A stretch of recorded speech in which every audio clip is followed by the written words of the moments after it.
ہو گیا بندہ۔ البتہ شیطان کی برائیوں میں سے ایک برائی یہ ہے کہ وہ لوگوں کو بخیلی کا حکم دیتا ہے اور خرچ کرنے سے روکتا ہے۔ سورہ بقرہ ہے 268 نمبر آیہ مبارکہ، الشیطان یعدکم الفقر ویأمرکم بالفحشاء واللہ یعدکم مغفرۃ منہ وفضلا واللہ واسع علیم۔ شیطان تمہیں فقیری سے دھمکاتا ہے، بے حیائی کا حکم دیتا ہے، اور اللہ تعالیٰ سے اپنی بخشش اور فضل کا، اللہ تعالیٰ تم سے اپنی بخشش اور فضل کا وعدہ کرتا ہے۔ اللہ وسعت والا، علم والا ہے۔ شیطان کیا کہتا ہے؟ جمع کرو جمع کرو جمع کرو۔ اب میں نے نا جی، آخر ہم بھی تھوڑا بہت سوشل میڈیا دیکھتے ہی ہیں، مجھے یہ پچھلے 2 مہینے 3 مہینے سے جس بھی میں نے خبر پہ نظر رکھی ہے نا، ہر ایک جو تجزیہ نگار ہے اس نے ایک ہی کہا جی ریسیشن کا دور آ رہا ہے جی، پاکستان ڈیفالٹ کرنے والا ہے جی، تو لہٰذا آپ اپنے پیسے بھی جمع کر لو، سونا بھی جمع کر لو، ڈالر بھی جمع کر لو، یہ سارا کچھ جمع کرتے چلے جاؤ، اپنے جناب گھروں کو جناب راشنوں سے بھر دو، اپنے جناب بینکوں کو اکاؤنٹوں سے بھر دو۔ پھر بعض تجزیہ کار کہہ رہے بینکوں میں پیسہ بھی نہ رکھنا، بینک والے تمہارے پیسہ بھی نہیں دیں گے، ملک ڈیفالٹ کر گیا تو تمہیں پیسہ کہاں سے دیں گے، لہٰذا سونے خرید خرید کے گھروں میں رکھ لو، ڈالر خرید خرید کے گھروں میں رکھ لو۔ یہ قرآن کی آیت کہہ رہی ہے کہ یہ ساری کارستانی شیطان کی ہے۔ قبلہ مجھے یہ بتائیں، آپ کتنا راشن اکٹھا کر لیں گے؟ کیا آپ کے پاس یوسف علیہ السلام جیسی ٹیکنالوجی ہے کہ 7 سال تک آپ راشن کو اور گندم کو آپ محفوظ کر سکے؟ وہ منظر میں نے دیکھا ہے، وہ تقریباً نا جی 30 فٹ ایسے چوڑا ہے جی، اور تقریباً 7 سے 8 کلومیٹر لمبا گودام ہے جس میں حضرت یوسف علیہ السلام نے وہ گندم جمع کی تھی۔ صرف 2 گیٹ تھے اس کے۔ وہ ٹیکنالوجی آج بھی ہم دیکھتے ہیں نا تو عقل دنگ رہ جاتی ہے، عقل بالکل حیران رہ جاتی ہے۔ حضرت جی مجھے یہ بتائیں، یہ جتنے بھی تجزیہ نگار بیٹھے ہوئے ہیں، جتنے بھی یہ سیانے بن کے بیٹھے ہوئے ہیں، جن لوگوں نے پیسہ کو جمع کرنے کے لیے کہا، راشن کو اکٹھا کرنے کے لیے 6 مہینے کے لیے کر لو گے، 6 مہینے کے بعد کیڑے پڑ جانے، آٹے میں بھی کیڑے پڑ جانے، گندم میں بھی کیڑے پڑ جانے، سارا کوئی برباد ہو جانے۔ اگر گھر میں سونے رکھے ہوئے، ڈالر رکھے ہوئے تو چوری ہونی ہے، عرصہ برباد ہو جانی، پھر کدھر جاؤ گے؟ چلو دس۔ حضرت جی ہم یہ جو ماہر معاشیات ہے، ان کے پیچھے چلنے کی بجائے وہ جو خالق کائنات ہے، وہ جو خالق معیشت ہے، جس نے حالات کو بدلنا ہے، ہم اس کے پیچھے کیوں نہ چل پڑے؟ آپ نے یہ کووڈ کے اندر دیکھا ایسا ریسیشن، آپ نے ایسا جو تنگی کا دور آپ نے زندگی میں کبھی دیکھا ہے؟ میں نے اپنی ہوش میں ایسا دور نہیں دیکھا تھا۔ لیکن ایمان سے بتائیں، جن اللہ کے نیک بندوں نے دوسروں کو دیا، جیسے ہی لوگوں نے نکالا، مدد کی، رشتہ داروں کی مدد کی، دوست احباب کی مدد کی، اللہ نے وہ تنگی دور کر دی یا نہیں کر دی؟ اب ہم خود اپنی اس تنگی کے لیے خود تیاری کر رہے ہیں۔ یہ حالات، یہ مہنگائیاں، یہ سارا کچھ واللہ باللہ تعالیٰ ہماری اپنی مصنوعی پیدا کیا ہوا ہے۔ جو پیسہ جمع کر کے بیٹھا ہے وہ مارکیٹ میں اتارے، وہ نوکریاں لے، وہ کاروبار کرے، اپنا پیسہ اور بڑھائے اور مخلوق خدا کو بھی فائدہ پہنچائے۔ تیرے پاس 2 لاکھ روپے وہ پڑا ہوا، کیا کرتا رہے گا؟ وہی کاروبار میں لگا، نوکری بھی بنے گی، اگلے کے لیے فائدہ بھی ہوگا۔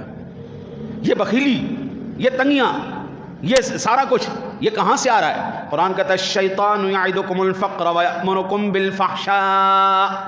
شیطان تمہیں فقر کا اور بڑا وہ دھمکائے گا، دھمکاتا ہے، اوے تیرے پاس پیسے نہیں ہوں گے تو محتاج ہو جائے گا، فقیر ہو جائے گا، تیرا پیسہ چلا جائے گا، اور برائی کا، بے حیائی کا حکم دیتا ہے۔ حضرت جی اللہ حیا کا حکم دیتا ہے، شیطان بے حیائی کا حکم دیتا ہے۔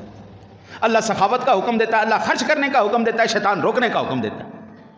حضرت جی موسیٰ علیہ السلام کے زمانے میں نا جی، حضرت ایک بندہ تھا، ایک بندہ بڑا ہی بیچارہ تنگ روٹی سے، بڑا ہی تنگ، اتنا تنگ بیچارہ کہ ہفتے میں کوئی 1 آدھ دفعہ مل جائے بیچارے کو، اس کے بعد وہ بیچارہ پانی پی کے گزارا کر، کبھی کس طرح کبھی کس طرح۔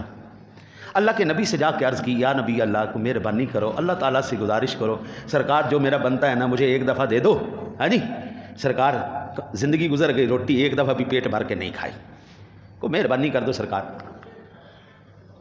اللہ کے نبی نے کہا، پاک پروردگار عالم تیرا بندہ ہے، یہ کہہ رہا ہے۔ اللہ نے کہا 1 بوری گندم کی لے جاؤ، جاؤ اس کو دے دو کہ یہ ساری زندگی کا تیرا رزق ہے۔ اس نے جہاں گھر لایا، آٹا پیس کے کھانے کے بعد، پیٹ بھر کے روٹی کھائی، کھانے کے بعد باقی جتنا بھی تھا سارا اللہ کے نام پہ صدقہ کر دیا۔ کرنے کے بعد کہتا لاؤ میرے مالک، تو بھی فارغ تو میں بھی فارغ، میں بھی فارغ تے تو بھی فارغ، جو میرا نصیب سی تو مینوں دے دیتا، میرے کول جو سی میں تیرے نام تے دے دیتا، گل ختم۔ ہن مراں سکون نال تے مراں گا نا کہ ایک باری پیٹ بھر کے میں روٹی کھا لی۔ وقت گزر گیا، موسیٰ علیہ نبی علیہ الصلوۃ والسلام کی ذات گرامی کو پتہ چلا جناب آپ کی امت میں ایک ایسا امتی بھی ہے جس کا دسترخوان چل رہا ہے اور ہزاروں بندہ روزانہ اس کے دسترخوان سے روٹی کھاتا ہے۔ موسیٰ علیہ السلام نے کہا اچھا میری امت میں ایسا امتی ہے؟ اللہ کے نبی گئے ملاقات کرنے کے لیے، جس وقت دیکھا تو وہی بندہ جس کو ایک بوری لے کے دی تھی۔ موسیٰ علیہ السلام نے کہا اوے تو وہ نہیں جس کا پورا رزق ایک بوری تھی؟ کہا جناب بالکل میں وہی شخص ہوں۔ کہا وہ تو نے ڈاکے مارنے شروع کر دیے، چوری کرنی شروع کر دی؟ کہا نہیں یا نبی اللہ میں نے چوری کوئی نہیں کی، یہ جو کچھ دے رہا ہے اللہ ہی دے رہا ہے۔ اللہ کے نبی تھے، اللہ سے بات کی، مولا یہ کیا کہہ رہا ہے، نظر کیا آ رہا ہے؟ تو نے خود ہی مجھے حکم فرمایا تھا کہ اس بندے کی اتنا رزق ہے اس کو دے دو، بس اس کے بعد بات ختم۔ پاک پروردگار عالم نے ارشاد فرمایا پیارے موسیٰ اگرچہ رزق میں نے ہی طے کیا ہے لیکن وعدہ بھی تو میں نے کیا ہے، میری راہ میں ایک دو گے تو 10 گنا کر کے واپس لوٹاؤں گا۔ اس بندے نے کیا کیا، اس بوری میں سے خود کھانا کھانے کے بعد سارا میرے نام پہ دے دیا۔ شام کو میں نے اس کو 10 بوریاں عطا فرما دی۔ جب میں نے دی اس نے کہا لو مالک میری تو روزی لگ گئی، اب اس میں سے اپنے لیے کھا لیتا ہے باقی میرے نام پہ دے دیتا ہے، یہ خود بھی کھا رہا ہے مخلوق خدا کو بھی کھلا رہا ہے۔ حضرت جی یہ ہے اللہ کے ساتھ سودا۔ ایک ماہر معیشت یہاں بیٹھا ہے جس نے معیشت کو پیدا کیا ہے، ایک وہاں بیٹھا ہے اس کے قانون اور ہیں، اس کے قانون اور ہیں۔ یہاں کا کہتا ہے جو دکھتا ہے وہ بکتا ہے، وہاں کا کہتا ہے نہیں نہیں نہیں نہیں نہیں، اخلاص سب کچھ ہے، ایمانداری سب کچھ ہے، وفا سب کچھ ہے، دھوکہ نہیں دینا۔ یہاں کا کہتا ہے ملاوٹ کرے گا چیزیں بڑھے گی، وہاں کا کہتا ہے جو ملاوٹ کرے گا قحط میں ڈوب کے مرے گا۔ یہاں کا قانون کچھ اور کہہ رہا ہے، اس کا قانون کچھ اور کہہ رہا ہے۔ اس کا قانون یہ ہے کہ وہ بندہ خدا زندگی میں جانور کی طرح زندگی نہ گزار جانا، خود ہی کھایا، بچے پیدا کیے، کام کیا۔ گدھا بھی تو ہے نا جی، دن کو اٹھتا ہے، کھاتا پیتا ہے، بچے پیدا کرتا ہے، نسل اس کی چلتی ہے، کام کرتا ہے، اتنا کام کرتا ہے، اتنا وزن اٹھاتا ہے جناب کہ بندے کی تصور میں بھی نہیں۔ بعض اوقات اس کی ریڑھی بیچارے کے اوپر اتنا وزن ہوتا ہے آگے سے ٹانگیں ہی اس کی کھڑی ہو جاتی ہے، اتنی محنت کرتا ہے۔ وہ گدھوں کی طرح نہیں آنا۔ وہ بندہ خدا تو دنیا میں آیا ہے تیری وجہ سے مخلوق خدا کا بھلا ہونا چاہیے۔ جہاں پر تجھے رب نے توفیق دی ہے وہاں تو خرچ کر، تو محتاج کی محتاجی کو تو دور کر اپنی طاقت کے مطابق، وہ کریم تیری محتاجی کو اپنی شان کے مطابق دور کرے گا۔ میں نہ قبلہ اپنی زندگی کا ایک عرصہ گزار چکا ہوں، میں نے کبھی سخی آدمی کو ذلیل ہوتے نہیں دیکھا، سخی آدمی کو میں نے زندگی میں ذلیل ہوتے نہیں دیکھا، اور بخیل آدمی کو کبھی میں نے عزت پاتے ہوئے نہیں دیکھا۔ بخیل آدمی کبھی عزت نہیں پائے گا، سخی آدمی کبھی ذلیل نہیں ہوگا، کیونکہ بخل اس دنیا کا ہے اور سخاوت اس سونے کی ذات ہے۔ جواد کہتے ہیں اس کو، جواد، وہ جواد اس کی صفت ہے۔ جب وہ اس کی صفات بندہ اپناتا ہے میری جان وہ کیسے ذلیل ہونے دے، وہ کیسے ذلیل ہونے دے۔ میرے آقا نبی اکرم صلی اللہ علیہ وسلم کے صحابی حضرت سیدنا جابر رضی اللہ تعالیٰ عنہ، صحیح بخاری شریف کی حدیث پاک 2096 نمبر پر حضرت جابر کہتے ہیں میں نے رسول اللہ صلی اللہ علیہ وسلم نے پوچھا بنو سلمہ تمہارا سردار کون ہے؟ تو ہم نے کہا جد بن قیس، مگر وہ بخیل آدمی ہے۔ یہ سن کر رسول اللہ صلی اللہ علیہ وسلم نے ارشاد فرمایا بخیلی سے بڑھ کر کوئی بیماری نہیں، دنیا کے اندر اگر کوئی بیماری ہے تو وہ بخل ہے۔ حضرت جی ایمان سے بتائیں کہ بلا یہ جتنے حریص اور بخیل جن کے اکاؤنٹ ہیں پاکستانی، یہ پاکستانیوں کے جتنے اکاؤنٹ بڑے ہوئے ہیں، آج ہمارا ملک ڈیفالٹ ہونے کے قریب ہے۔ آپ کے معاشی جتنے بھی وہ ہیں ماہرین کہہ رہے ہیں اگر ایمانداری سے یہ ٹیکس ادا کریں، ایمانداری سے یہ زکوٰۃ دیں، صرف 2 کام کر لیں، ایک ایمانداری سے زکوٰۃ دے دیں، ایک ایمانداری سے ٹیکس ادا کر دیں، میں کہتا ہوں حضرت جی اگلے مہینے اس ملک کو اللہ بحران سے نکال دے گا۔ حضور کہتے ہیں یہ بیماری ہے، بیماریوں کی جڑ یہ ہے اصل بیماری، جس کی وجہ سے حضور قبلہ امیر آدمی نا جی اس کا کتا بھی اے سی کے اندر سوئے گا، غریب آدمی کے پاس اتنی تنخواہ بھی نہیں ہوگی مہینے کی وہ راشن پورا کر سکے، اس کے کتوں کے لیے بھی جو ہے وہ نوکر کھڑے ہوں گے کہ خبردار اس کو کچھ ہو گیا تو تمہاری خیر نہیں. میں نام نہیں لیتا, سمجھدار سمجھ جائیں گے. وہ ایک بندے کا مور مر گیا, لاہور کی بات ہے, ایک بندے کا مور مر گیا, 1200 ملازم کو معطل کر دیا گیا. تمہاری جرت کیسی ہوئی کہ تم نے میرا مور مرنے دیا؟ تم 1200 بندہ کس لیے کھڑے ہو یہاں پہ؟ ایک مور مرا, 1200 بندہ معطل کر دیا گیا. یہ ہے اصل بیماری. اس ملک کے اندر غریب کی طرح مر گیا, یہ نہیں دیکھا. مور مر گیا, 1200 بندہ معطل ہو گیا, لیکن غریب کتنا مر گیا یہ نہیں دیکھا کسی.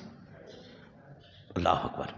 میرے آقا نبی اکرم صلی اللہ علیہ وسلم کا فرمان عالی شان, بلکہ قرآن پاک کے اندر ارشاد باری وما انفقتم من شیء فهو يخلفه وهو خیر الرازقین. تم جو کچھ بھی اللہ کی راہ میں خرچ کرو گے اللہ اس کا پورا پورا بدلہ دے گا اور وہ سب سے بہتر روزی دینے والا ہے. حضرت جی یہ ہوئی نا بات, وہ ڈیجیٹل کرنسی آ گئی, بینک میں پیسے رکھ لیے, بینک ڈیفالٹ کر جائے اس سے اپنا پیسہ نکلوا کے دکھاؤ. کرپٹو کرنسی آ گئی, بٹ کوئنز آ گئی, جنہوں نے بنائی ہے وہ سارا آپ کا بیلنس زیرو کر دیں, ان سے نکلوا کے دکھاؤ. آج کوئی بھی اس وقت تک اقتدار میں نہیں آ سکتا قبلہ جب تک غریبوں کا خون چوس کے, ان کی لاشوں کے اوپر سیاست کر کے اور بیواؤں کی آہیں لے کر, یتیموں کی سسکیاں لے کر, جب تک بندہ سیڑھیاں بنا کر نہیں چڑھتا. آپ کو بیواؤں کی آہیں لینی پڑیں گی, یتیموں کی سسکیاں لینی پڑیں گی, آپ کو ظلم و ستم کے پہاڑ ڈھانے پڑیں گے, اور ممکنہ حد تک جانوں سے بھی انسانیت کو ختم کرنا پڑے گا. اس کے بعد جا کے تم لوگ اس مقام تک پہنچو گے. یہ ہے اس دنیا کا نظام. اور تیرے رب کا نظام کیا کہتا ہے؟ وما انفقتم من شیء فهو يخلفه وهو خیر الرازقین. جاؤ میرے سونے, آج بھی سعودیہ کے اندر جاؤ, سعودی حکومت سے پوچھو کہ کیا جناب آپ کے سرکاری بینک کے اندر حضرت سیدنا عثمان غنی رضی اللہ تعالی عنہ کا اکاؤنٹ موجود ہے یا نہیں ہے؟ جو تحقیق کر سکتے ہیں نا وہ کرو. یہ ہماری تہذیب ہے, یہ ہمارا ورثہ ہے. سیدنا عثمان غنی رضی اللہ تعالیٰ عنہ کی پراپرٹی آج بھی موجود ہے, آپ کا باغ آج بھی موجود ہے, حکومتی بینک کے اندر عثمان غنی کا اکاؤنٹ آج بھی موجود ہے. آج بھی ان کے باغ سے آئی ہوئی آمدنی بیواؤں اور غریبوں کے اندر تقسیم ہو رہی ہے. 14 صدیاں قبلہ گزر گئی ہیں, 14 صدیاں. کوئی ماں کا لال اس طرح کر کے دکھائے. قرآن کہتا ہے, رب نے وعدہ کیا ہے, او بندے تو میرے پاس 1 روپیہ بھی دے گا, 1 آنا بھی دے گا, 1 ٹکا بھی دے گا, اور رب اس کی حفاظت کرے گا. 14 صدیوں کے اندر کتنی حکومتیں آئیں, کیا عثمان غنی کے اکاؤنٹ کو کچھ ہو سکا جناب؟ آئے ہائے ہائے ہائے ہائے. یہ ہے تیرے رب کا نظام اور یہ ہے تیرا نظام. آج تو ہم بینکوں سے پیسے لے کے نا جی غریب بن کے معاف کروا لیتے ہیں. غریب آدمی جب لیتا ہے اپنا گھر بھی کرکی کروا کے ان کو دے دیتا ہے, امیر آدمی لیتا ہے اور بینک کو کرکی کروا کے آپ دوڑ جاتا ہے. لیکن ایک نظام یہ ہے جو اللہ نے دیا. تو میرے بابو ان خبثاء کے ساتھ, ان خبیثوں کے ساتھ تجارت کرنے کی بجائے اس مالک کے ساتھ نہ شروع کر دیں. ہم پھر اس کے ساتھ تجارت کریں نا, پارٹنر اس کو بنائیں جو ضمانت لیتا ہے کہ تیرا کام, تیرا کاروبار, تیرا پیسہ میں ضائع نہیں ہونے دوں گا. ابھی تو 14 صدیاں گزری ہیں, عثمان غنی کا اکاؤنٹ موجود ہے. انشاءاللہ میرا حسن ظن ہے یہ قیامت تک جب تک وہ ملک قائم ہے انشاءاللہ عثمان غنی کا فیضان چلتا رہے گا انشاءاللہ. اس لیے فرمایا, اور اللہ بار بار دیکھو اس کو تو محتاجی ہے ہی نہیں کسی کو موٹیویٹ کرنے کی, محتاجی ہے ہی نہیں, ایک دفعہ کہہ دیا تو بس. مثل الذین ينفقون اموالهم فی سبیل اللہ کمثل حبۃ انبتت 7 سنابل فی کل سنبلۃ 100 حبہ. او بندہ خدا, میں تجھے بتاؤں میرے ساتھ تجارت کرے گا, میں منافع کتنا دوں گا. میرے ساتھ تجارت کر اور دیکھ میں تجھے منافع کتنا دیتا ہوں. مثل الذین ينفقون اموالهم فی سبیل اللہ کمثل حبۃ انبتت 7 سنابل فی کل سنبلہ. ایک دانہ جس طرح تو زمین کے اندر ڈالتا ہے گندم کا دانہ, ایک ڈالا اس میں سے ایک کمپل نکلی, اس کے اوپر 7 سٹے نکلے, ہر سٹے کے اوپر 100 دانہ ہم نے لگا دیا. دانہ تمہیں کتنا دیا؟ ایک. یہ اللہ کا قرآن کہہ رہا ہے تو نے ایک دیا, اللہ کہتا ہے میں 700 گنا کر کے واپس کر رہا ہوں. اور پھر یہاں پر نہیں بات روک دی کہ 700 گنا منافع لے مجھ سے, فرمایا واللہ یرزق من یشاء بغیر حساب. جب پھر میں راضی ہو جاؤں گا نا، پھر ہم نے یہ پیمانے بھی ختم کر دینے، اتنا دیں گے رب دناج. حضرت جی اللہ تعالیٰ آپ سب کی محبت کو قائم رکھے، سارے جتنے بھی کرنے والے ہیں اللہ نے. لیکن میرے شہر کے اندر، میرے علاقے کے اندر ایسے بھی مخیر افراد ہیں جو مسجدوں کو چندوں سے غنی کر سکتے ہیں، جو مسجدوں کو چندوں سے غنی کر سکتے ہیں. حضرت جی نظام تو چلانا ہے نا، تو ہمیں تو بھیک مانگنی پڑتی ہے. لو جی مسجد کا نظام چلانا ہے، لو 10 روپے نکالو، لو 20 روپے نکالو. کیا میرے شہر کے اندر ایسے مخیر نہیں آدمی کہ مسجد کا نظام اکیلا چلا سکتا ہے؟ ہمیں حضرت جی مہینہ 2 مہینے انتظار کرنا پڑتا ہے. یہ کام کروانا ہے، اب یہ چندہ دے گا، یہ چندہ دے گا، یہ چندہ دے گا تو ہماری بات بنے گی، ورنہ نہیں بننے. ہم مسجدوں کو بھکاری بنے ہوئے دیکھنا چاہتے ہیں، لوگوں کو سڑکوں پہ، گھروں میں، دکانوں پر جانے پر مجبور کر دیا، اور ہم اس طرف کوئی نہیں کر رہے، کوئی توجہ نہیں. حضرت جی ایسا بھی تو ہونا چاہیے نا. اللہ کی قسم اس دفعہ میں آپ کو بتاؤں مزے کی بات، بیٹریاں آپ کو پتہ ہے کتنی اونچی ہو گئی، کتنے لیول پہ چلی گئی ہے جی، کتنی. میں بڑا پریشان تھا، میں کہ یا اللہ گرمیاں آنے والی ہیں، بیٹریاں بھی بڑی ہیں، اور 38,000 روپے کی ایک بیٹری آ رہی. مالک اتنا پیسہ مجھے کس نے دینا ہے؟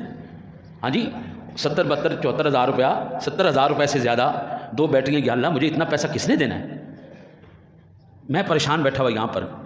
مغرب کے بعد ایک تو مجھے تکلیف بڑی تھی، دوسرا میں بیٹھا ہوا، وہ ایک ساتھی نے کہا کہ قاری صاحب آپ نے ایک لائٹ جلائی ہوئی ہے، لائٹ گئی ہوئی ہے، تو آپ نے باقی لائٹیں کیوں نہیں جلائی؟ باقی مسجد میں اندھیرا کیا ہوا ہے. میں نے ان سے کہا یار بیٹریاں کمزور ہیں، اور بیٹریاں کمزور ہونے کی وجہ سے اگر ہم نے باقی نہ بند کی تو یہ بھی جو ہے مسجد کے اندر بھی اندھیرا ہو جائے گا. ایک بندہ وہاں پر بیٹھا سن رہا ہے. اللہ تعالیٰ اس کے کام میں، کاروبار میں، رزق میں اللہ برکت دے. اس بندے نے خیر میری بات کو سنا. سننے کے بعد مجھے کہنے لگا قبلہ آپ ایسا کریں، آپ ایک بیٹری میری طرف سے لے لیں، پرانی مجھے دے دیجیے گا. نہیں آپ لے لیں. میں نے کہا ٹھیک ہو گیا. آپ جس ٹائم لے آئیں گے پرانی لے جائیے گا. نہیں لگا دیں گے. وہ 2 دن گزرے، 4 دن گزرے، چوتھے دن مجھے فون آیا. میں نے کہا شاید وہ بندہ بھول گیا، میرے ساتھ ایویں وعدہ کر گیا. چوتھے دن فون آیا، جناب آپ کو کسی کو کچھ کہنے کی ضرورت نہیں ہے، نئی 2 بیٹریاں میں لے آؤں گا، پرانی آپ مجھے دے دیجیے. وہ جناب آیا، جناب نئی لگا گیا، پرانی لے گیا. وہ میرا رب اس بندے کو اب کہاں سے دے گا، کتنا دے گا، آپ تصور نہیں کر سکتے قبلہ. اس بندے نے مجھے، اس نے منع کیا ہے، آپ نے نہیں بتانا، میرا نام نہیں بتانا، میں نے اللہ کے ساتھ تجارت کی ہے، یہ میری تجارت میرے رب کے ساتھ ہے، آپ نے نام نہیں لینا. میں اس بندے کی پابندی کی وجہ سے اس کا نام نہیں لے رہا.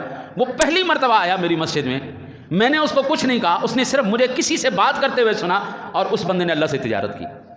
حضرت جی ایسے ہیں ہمارے. اگر کسی کے پاس اتنی طاقت ہونا، خدا را اپنی مساجد کو غنی کر دو یار. اور اللہ کے بندے زیادہ سے زیادہ 1 لاکھ روپیہ لگ جائے گا مہینے کا خرچہ، لیکن اس 1 لاکھ کے بدلے اللہ تجھے کتنے لاکھ دے گا تو تصور نہیں کر سکتا.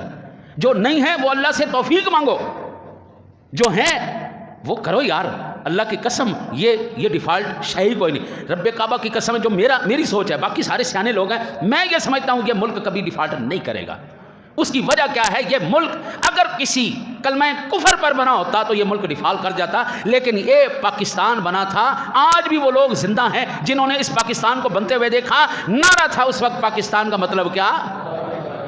76 سالوں سے دنیا لوٹ رہی ہے، 76 سالوں سے کوئی وفادار نہیں آیا، سب چور آئے، سب بے ایمان آئے، سب ڈاکو آئے، ہر ایک نے لوٹا. یہ ملک پھر بھی قائم ہے. اس کی صرف وجہ ایک ہے، پاکستان کا مطلب کیا؟ بس یہ کلمے کی لاج ہے. رب اس کو لٹنے نہیں دے رہا. یہ کلمے کی لاج ہے، یہ برباد نہیں ہو رہا، اور انشاءاللہ تعالی العزیز یہ قائم رہے گا. اللہ سے دعا ہے اللہ آپ کو مجھے عمل کی توفیق عطا فرمائے.